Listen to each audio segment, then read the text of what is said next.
ஆண்டவரும் உலக இரட்சகரும் ஆகிய இயேசு கிறிஸ்துவின் நாமத்தினாலே ரெஹோபோத் எழுப்புதல் நற்செய்தி நேரத்திற்குள்ளாக கடந்து வந்திருக்கிற உங்கள் ஒவ்வொருவருக்கும் நான் ஸ்தோத்திரங்களையும் வாழ்த்துதல்களையும் நான் தெரிவித்துக் கொள்கிறேன். நன்றாய் இருக்கிறீர்களா? இன்றைய நாளிலே கர்த்தர் ஒரு காரியத்தை உங்கள் முன்பாக அவர் வைக்கிறார், அல்லது ஒரு காரியத்தை நான் செய்வேன் என்று சொல்லி கூறியிருக்கிறார். நீங்கள் நினைக்கலாம், என்னுடைய வாழ்க்கையிலே இப்படிப்பட்ட புதிய காரியங்கள் இல்லாதபடி இருக்கிறது என்று சொல்லி நினைக்கிறீர்கள் அல்லவா? வேத புத்தகத்திலே ஏசாயா தீர்க்கதரிசியினுடைய புஸ்தகத்திலே 43ஆம் அதிகாரம் 19ஆம் வேத வசனத்தின் மூலமாக இன்றைய நாளிலே கர்த்தர் உங்களோடு கூட பேசுகிறார். இதோ நான் புதிய காரியத்தை செய்கிறேன், இப்பொழுதே அது தோன்றும், நீங்கள் அதை அறியீர்களா? நான் வனாந்திரத்திலே வழியையும் அவாந்திர வெளியிலே ஆறுகளையும் உண்டாக்குவேன். இதோ நான் புதிய காரியத்தை செய்கிறேன் என்று சொல்லி இன்றைய நாளிலே கர்த்தர் உங்களோடு கூட கூறுகிறார். உங்கள் மத்தியிலே இருந்து கொண்டு, உங்கள் பக்கத்திலே இருந்து கொண்டு அவர் சொல்லுகிறார், என்ன செய்ய போகிறாராம்?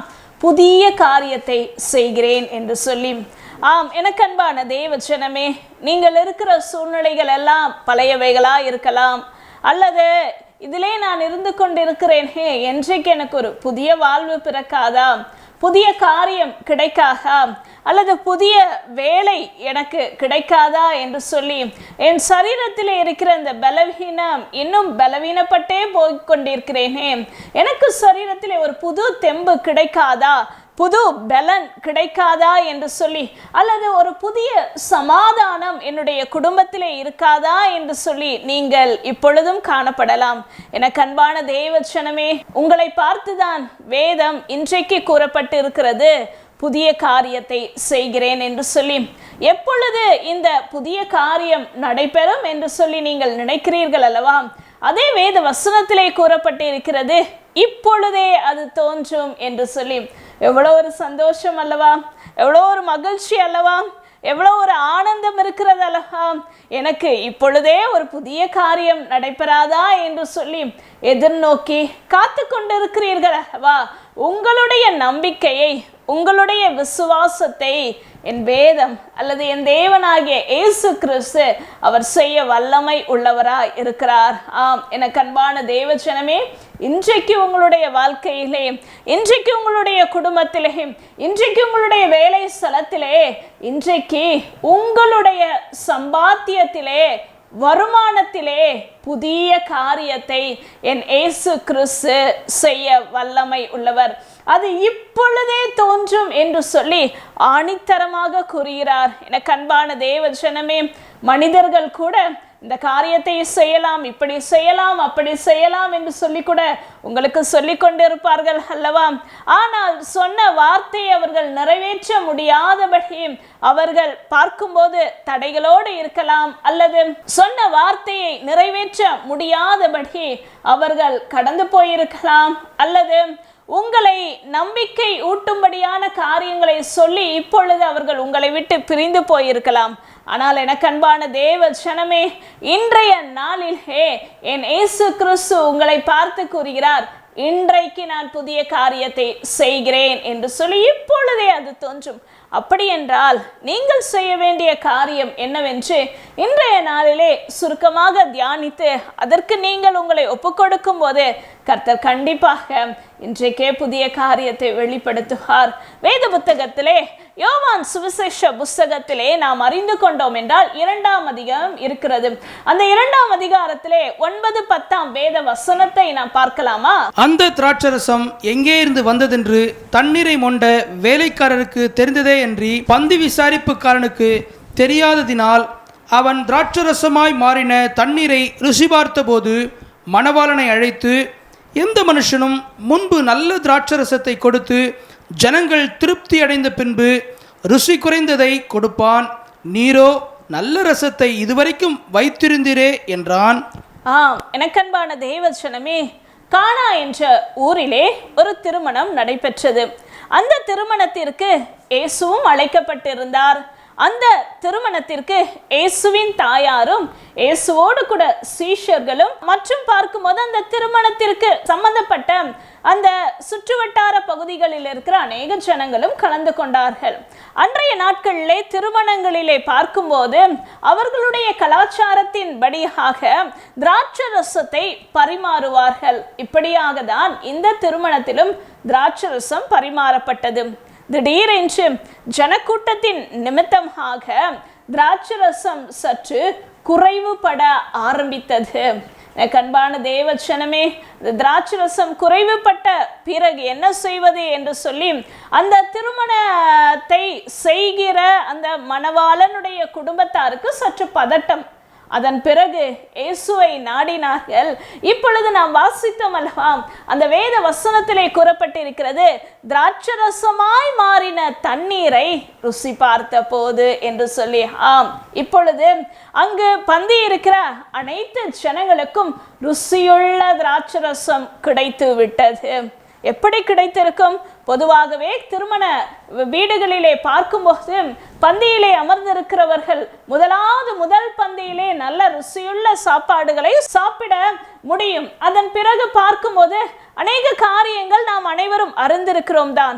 இந்த இடத்திலே கூறப்பட்டிருக்கிறது, திராட்சை ரசமாய் மாறின தண்ணீரை ருசி பார்த்த போது அந்த மணவாளனை அழைத்து அங்கு சாப்பிட்டவர்கள் அல்லது பார்க்கும்போது அந்த பந்தி பரிமாறினவர்கள் கூறினார்களாம், நல்ல ரசத்தை இதுவரைக்கும் வைத்திருந்தீரே என்று சொல்லி.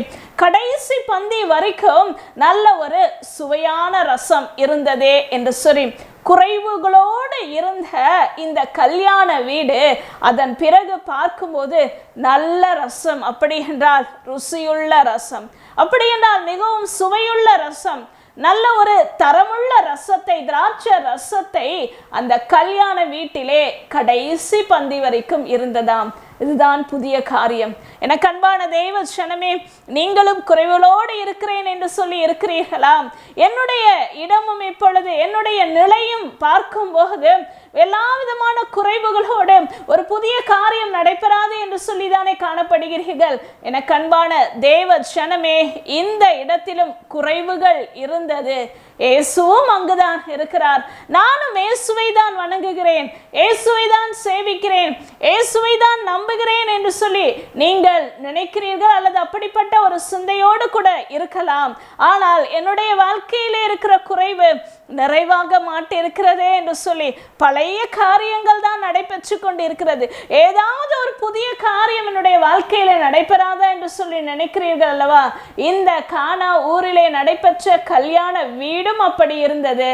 ஆனால் இயேசு அந்த இடத்தில் வந்த போது அதன் பிறகு அந்த இடத்தில் உள்ள திராட்சை ரசம் ருசியாய் மாறியதாம். எனக்கு அன்பான தேவ ஜனமே, இங்க சற்று நாம் பார்க்கும்போது திராட்சை ரசமாய் மாறின தண்ணீர் தான் ருசியாய் மாறுகிறது. இப்பொழுது இவர்கள் பருகி கொண்டிருப்பது அல்லது குடித்து கொண்டிருப்பது திராட்சை ரசத்தை குடிக்கவில்லை, தண்ணீரை தான் குடித்தார்கள். ஆனால் அந்த பந்தியில் இருப்பவர்களுக்கோ அல்லது பந்தி விசாரிப்புக்காரர்கள் அனைவருக்கும் அது ருசியாய் மாறியது.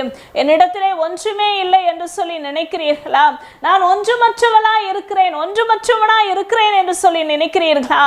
உங்களில் இருக்கிறதை ருசியுள்ளதாக மாற்றுகிறதான் என் தேவன், என் வேதம், என் இயேசு கிறிஸ்து. இன்றைக்கு புதிய காரியத்தை என் இயேசு கிறிஸ்து உங்களுடைய வாழ்க்கையிலே செய்ய அவர் ஆவலாய் இருக்கிறார். உங்களிடத்தில் உள்ளதை வெறும் தண்ணீர் தான் இருக்கிறது, ஆனாலும் அந்த தண்ணீர் இயேசுவினாலே திராட்சரசமாய் மாற்றப்பட்டதாம். எப்படி இந்த தண்ணீரை ருசியா எப்படி இந்த தண்ணீரை குடிக்கும் போது அல்லது பருகும் போது அது ருசியாய் மாறினது என்றால் ஒரு காரியத்தை இன்றைய நாளிலே நீங்கள் கற்றுக்கொள்ள வேண்டும். அது என்னவென்றால், இதே அதிகாரத்திலே 7ஆம் வசனத்திலே கூறப்பட்டிருக்கிறது, இயேசு வேலைக்காரரை நோக்கி ஜாடிகளிலே தண்ணீர் நிரப்புங்கள் என்றார்.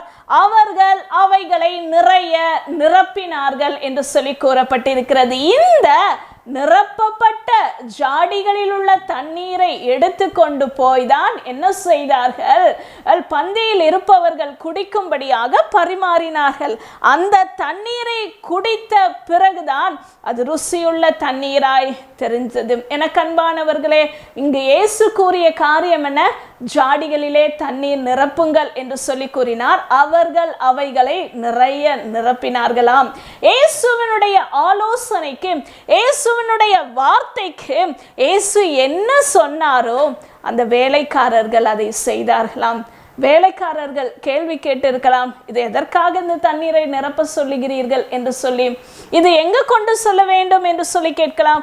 இது எந்த பயன்பாட்டுக்காக இந்த தண்ணீர் நிரப்பப்படுகிறது, ஏன் நாங்கள் இதை நிரப்ப வேண்டும் என்று சொல்லி, ஏன் முழுவதுமாக நிரப்ப வேண்டும் என்று சொல்லி அநேக கேள்விகளை கேட்டிருக்கலாம். ஆனால் இயேசுவினிடத்தில் எந்த கேள்வியும் கேட்கவில்லை. இயேசு சொன்ன ஆலோசனையை அப்படியே செவிசாய்த்தார்கள். இயேசு சொன்ன வார்த்தைக்கு அப்படியே கீழ்ப்படிந்தார்கள். இயேசு சொன்ன காரியத்திற்கு அப்படியே செய்ததின் நிமித்தமாக தான் அன்றைக்கு அந்த கானாவூர் கல்யாண வீட்டிலே ஒரு புது காரியம் நடைபெற்றது. எனக்கு அன்பான தேவ ஜனமே, இப்பொழுதும் நீங்கள் கர்த்தருடைய வார்த்தைக்கு கீழ்ப்படுகிறீர்களா? வேதத்தின்படியாக கூறுகிற ஆலோசனைக்கு நீங்கள் செவி கொடுக்கிறீர்களா? இது எப்படி ஆகும், இது எப்படி முடியும், இதை எப்படி சாத்தியமாகும் என்று சொல்லி, இது செய்வதனால் என்ன பயன் இருக்கிறது, என்ன பலன் இருக்கிறது என்று சொல்லி அநேக சந்தேகங்களோடு நீங்கள் இப்பொழுது கூட இந்த நிகழ்ச்சியை பார்த்து கொண்டு நான் கூறுகிற தேவ சத்தத்தை நீங்கள் கேட்டுக்கொண்டு இருக்கிறீர்கள் அல்லவா? எனக்கு அன்பான தேவ ஜனமே, நீங்கள் கர்த்தருடைய வார்த்தைக்கு அப்படியே கீழ்ப்படிந்து பாருங்கள். அங்கு இருந்தது தண்ணீர் தான். ஆனால் அந்த தண்ணீரை அவர்கள் ருசித்த போது அது திராட்சை ரசத்தினுடைய ருசியை கொடுத்ததாய் காணப்பட்டது. எனக்கு அன்பானவர்களே, அன்றைக்கு அந்த ஊரிலே ஒரு புதிய காரியத்தை அன்றைக்கு இயேசு செய்தார். உங்களுடைய வாழ்க்கையில அவர் செய்ய மாட்டாரா? கண்டிப்பாக செய்வார். ஆனால் நீங்கள் செய்ய வேண்டிய காரியம் என்னவென்றால், இயேசு சொன்ன வார்த்தைக்கு அப்படியே செவிசாய்க்க வேண்டும். இயேசு சொல்லுகிற ஆலோசனைக்கு அப்படியே செவிசாய்க்க வேண்டும். இயேசு கூறுகிற காரியங்களுக்கு அப்படியே நீங்கள் செய்யும் போது உங்களுக்கும் புதிய காரியம் தோன்றும். அது என்றைக்கோ தோன்ற போகிறதில்லை, அது இப்பொழுதே தோறும். அந்த நேரத்திலே அன்றைக்கு பார்க்கும்போது அந்த கானாவூர் கல்யாண வீட்டிலே திராட்சரசம் இல்லையே என்று சொல்லி அவர்கள் தண்ணீரை, அது இருக்கிற திராட்சரசத்திலே தண்ணீரை ஊற்றவில்லை அல்லது புது திராட்சரசத்தை உருவாக்கவில்லை. இயேசு சொன்ன காரியத்திற்கு அப்படியே செய்தார்கள். அந்த தண்ணீரை இயேசுவினுடைய கரத்திலே கொடுத்தார்கள். அந்த தண்ணீர் அதன் பிறகு பார்க்கும்போது ருசியுள்ளதாய் மாறினது. எனக்கு அன்பான தேவஜனமே, இன்றைக்கும் உங்களுடைய கரத்திலே என்ன இருக்கிறதோ அதை இயேசுவினிடத்திலே கொடுத்து இயேசு சொல்லுகிற வார்த்தைக்கு, ஆலோசனைக்கு செவிசாய்த்து பார்கள். இன்றைக்கு புதிய காரியம், இன்றைக்கு ஒரு புதிய செயல், இன்றைக்கு ஒரு புது வாழ்வு, புது நம்பிக்கை, புதுவிதமான காரியத்தை என் தேவன் செய்ய வல்லமை உள்ளவராய் இருக்கிறார். இப்பொழுதே அது தோன்றும். இப்பொழுதும் நான் உங்களுக்காக செபிக்கிறேன். என்னோடு கூட இணைந்து செபித்து பாருங்கள். கர்த்தர் கண்டிப்பாக இன்றைய நாளிலே ஒரு புதிய காரியத்தை செய்வார். மகா இரக்கமும் கிருபையும் உள்ள எங்கள் தகப்பனே, இப்பொழுதும் இந்த நேரத்திலே நீர் எங்களோடு கூட பேசினீர் அல்லவா? புதிய காரியத்தை செய்கிறேன், அது இப்பொழுதே தோன்றும் என்று சொல்லி நாங்கள் இப்பொழுதும் தியானித்த இந்த சம்பவத்தின் மூலமாக நீர் எங்களோடு கூட இடைப்பட்டதற்காக உமக்கு ஸ்தோத்திரம் இயேசுவே. அன்றைக்கு அந்த வேலைக்காரர்கள் உம்முடைய வார்த்தைக்கு, நீர் சொன்ன ஆலோசனைக்கு அவர்கள் செவிசாய்த்தது போல இப்பொழுதும் வேதத்தின் மூலமாக நீர் எங்களோடு கூட பேசுகிற காரியங்களுக்கு நாங்கள் செவிசாய்க்கிறோம் என்று சொல்லி இன்றைய வேளையிலே ஒப்பு கொடுக்கிற உடைய தேவ பிள்ளைகளுக்கு வேண்டிய புது வாழ்வை தாங்க இயேசப்பா.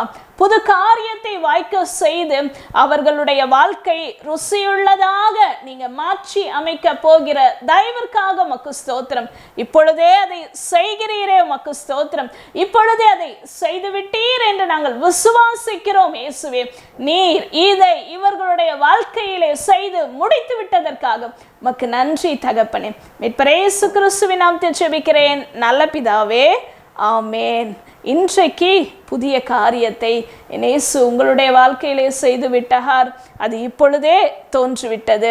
God bless you. கிறிஸ்துவுக்குள் பிரியமானவர்களே, ஆண்டவராக இயேசு கிறிஸ்து நாமத்திலே உங்களை நான் வாழ்த்துகிறேன். இதனாலே கூட கேட்ட வார்த்தையின்படி அவர் உங்கள் வாழ்க்கையிலே புதிய காரியத்தை செய்ய விரும்புகிறார். என்ன காரியத்தை நினைத்து ஒரு மாற்றம் வரவில்லையே என்று சொல்லி ஏங்கி தவித்துக் கொண்டிருக்கிறீர்களா?